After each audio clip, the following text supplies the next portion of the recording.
झारखंड की परिस्थिति अभी कुछ ऐसी है। एसडीजी 2020 की रिपोर्ट के अनुसार पेयजल और स्वच्छता मामले में झारखंड का देश भर में 28 राज्यों में 19वां स्थान है। आखिर क्यों?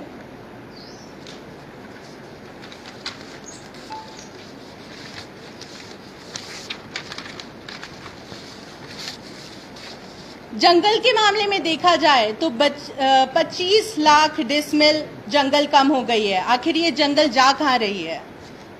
जमीन के मामले में देखा जाए तो यहाँ की भूमि को भूमि माफिया के द्वारा लूटा जा रहा है और बिजनेस टाइकून्स को बेचा जा रहा है। ऐसा क्यों हो रहा है? झारखंड की आधी से ज्यादा पॉपुलेशन कुपोषित है और रोजगार के मामले में तो आप सबको पता ही होगा कि यहाँ बेरोजगारी कैसी फैली हुई है। शिक्षा में भी राज्य पूरे देश भर में 28 राज्यों में 21वां स्थान पे है। ऐसा क्यों? गरीबी में भी एमपीआई रिपोर्ट के अनुसार झारखंड दूसरी स्थान पर है। 20 साल हो गए झारखंड बने हुए और अभी भी यही स्थिति है। मेरे पिताजी स्वर्गीय दुर्गा सोरेन जी ने दिशोम गुरु श्री शिबू सोरेन के साथ मिलकर विकसित और समृद्ध झारखंड का सपना देखा था। उन्होंने अपना बचपन और युवा अवस्था राज्यवासियों के दुख दर्द को कम करने के लिए न्योछावर कर दिया। संघर्ष की बदौलत अलग झारखंड का निर्माण हुआ, लेकिन अभी भी कई सपने अधूरे हैं। इन्हीं परिस्थितियों को देखकर दुर्गा सोरेन सेना ने आम जनता की आवाजों को बुलंद करने का निर्णय लिया है। जय हिंद, जय झारखंड। जी, कौन जिम्मेदार है इसके लिए? झारखंड वासी खुद ही जिम्मेदार है। हम सभी अपने जो भी अभी झारखंड में हो रहा है, हम सभी इक्वली जिम्मेदार हैं इन सब चीज़ों के लिए। अगर हम सही चीज़ों के लिए आवाज़ उठाएंगे तो शायद ऐसी परिस्थिति आती भी नहीं झारखंड में। बेरोजगारी की भी बात करते हैं, उसके लिए कौन सा? वो तो सरकार से ही पूछना चाहिए। बेरोजगारी की इतना फैला हुआ है झारखंड में कि यहाँ के लोग पड़ोसी राज्यों में नौकरी ढूंढने जा रहे हैं, वहाँ भी उनको नहीं मिल रहा है कोई नौकरी, यहाँ भी नहीं नौकरी मिल रहा है। तो इन सब के लिए राज्य सरकार को कुछ ना कुछ तो ज़रूर करना चाहिए।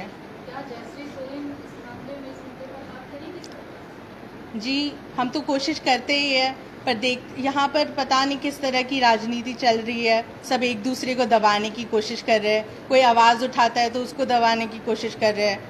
एंड में आपका इशारा आपकी माताश्री की तरफ तो नहीं? नहीं, मैं तो जनरली मैं बात कर रही हूँ। ये तो किस तरीके की राजनीति होगी, कैसे समझ पा रही हैं? मुझे लगता है कि अगर कोई नेता कोई ज्वलंत मुद्दे को उठाता है और जो बहुत ही गंभीर है, और उस मामले में अगर आप देखा जाए तो बाकी नेताओं को सपोर्ट भी करना चाहिए एक दूसरे को, ताकि यहाँ की परिस्थिति ठीक होए। लेकिन ये सब करने के बजाय वो एक दूसरे के ऊपर ब्लेम करते हैं या किस तरह का दबाव डालना चाहते हैं, ये सब नहीं होना चाहिए। सबको एक साथ जुट करके इस राज्य को की परेशानियां परिस्थितियों को ठीक करने की कोशिश करना चाहिए, क्योंकि अभी भी अगर आप देख रहे हैं तो झारखंड पिछड़ा राज्यों में से ही एक है और हम नहीं चाहते कि हमारा राज्य ऐसा पिछड़ा राज्य रहे। बार-बार गुरु जी का नाम ले रही थी और बोले कि गुरु जी का जो सपना था उस पे काम करने के लिए आपके पिताश्री जो है काम करते थे। उन्हीं गुरु जी के सपनों को पूरा कर ही रहे हैं हेमंत सोरेन। गुरु जी आशीर्वाद भी दे रहे हैं, आपको क्यों जरूरत पड़ रही है? हेमंत सर क्योंकि वो सीएम है इसलिए मैं बोलूँगी, तो वो अपनी तरफ से सब कुछ कर रहे हैं इस देश की जनता को उसका सही उचित अधिकार दिलाने के लिए। लेकिन मुझे ये लगता है कि सरकार में अभी भी, क्योंकि राज्य में जेएमएम की सरकार है और राज्य के लोगों को भी उनसे काफ़ी उम्मीदें हैं, लेकिन मुझे लगता है ऐसे कुछ लोग सरकार से जुड़ चुके हैं जो सरकार की छवि को खराब करने की कोशिश कर रहे हैं, भ्रष्टाचार कर रहे हैं और प्रभारी मंत्रियों के माध्यम से इन भ्रष्टाचारियों को बचाया भी जा रहा है।